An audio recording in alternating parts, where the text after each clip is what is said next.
Assalamualaikum warahmatullahi wabarakatuh. Apa kabar semuanya? Semoga kalian masih tetap semangat belajar di rumah. Hari ini Ibu akan memperkenalkan kalian yang namanya mind mapping atau peta pemikiran. Sebenarnya Ibu sih udah biasa ya, kalau kamu tahu Ibu tuh suka memberikan catatan yang harusnya warna-warna. Sebenarnya itu mind mapping itu seperti itu gitu, konsepnya seperti itu. Jadi dimana Ibu pengen otak kanan dan otak kiri kamu tuh saling bersimultan atau saling memberikan keterkaitan gitu, saling bekerja gitu. Jadi kamu bisa berpikir, kamu juga bisa berimajinasi di situ, menuangkan hasil karya warna-warna yang ada di pikiran bisa dimasukkan ke dalam suatu catatan. Nah, mind mapping ini sebenarnya banyak banyak manfaatnya.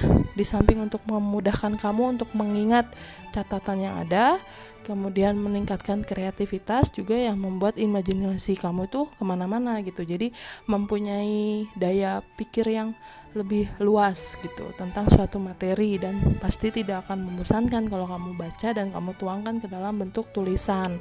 Nah, kemudian kalau untuk cara membuatnya itu gampang, hanya butuh niat dan kemauan kamu sendiri tuh. Awalnya itu dulu, kalau kamu udah niat dan mau, pasti akan jadi seperti itu. Jadi pas bikin itu kamu menikmati, kamu enjoy, kamu senang, jadi nggak buru-buru, yang penting jadi, tidak seperti itu. Nah, kemudian kalau bahan materi yang alat yang harus digunakan itu sangat mudah, hanya butuh kertas. Kalau tidak ada kertas, buku tulis, bisa pakai HPS, alat tulis, dan spidol seperti itu. Sisanya tinggal kamu tuangkanlah imajinasi kamu. Jadi ini bisa digunakan untuk semua pelajaran ya, tidak hanya untuk biologi atau sosiologi gitu ya, yang Ibu pelajarin, yang Ibu kuasai di situ gitu ya. Untuk pelajaran yang lain bisa. Nah, kemudian kenapa pakai mind mapping? Ya karena itu daya ingat kita itu bisa naik 75% kalau kamu membuat mind mapping seperti itu. Yang penting kamu kuasai dulu, kamu baca dulu, oh materi apa yang mau saya pakai, lalu kamu bikin deh singkat-singkatnya saja, tetapi yang penting-pentingnya masuk ke dalam tulisan tersebut, catatan tersebut, seperti itu. Kemudian tidak hanya untuk materi ya, untuk goal atau tujuan hidup kamu juga bisa.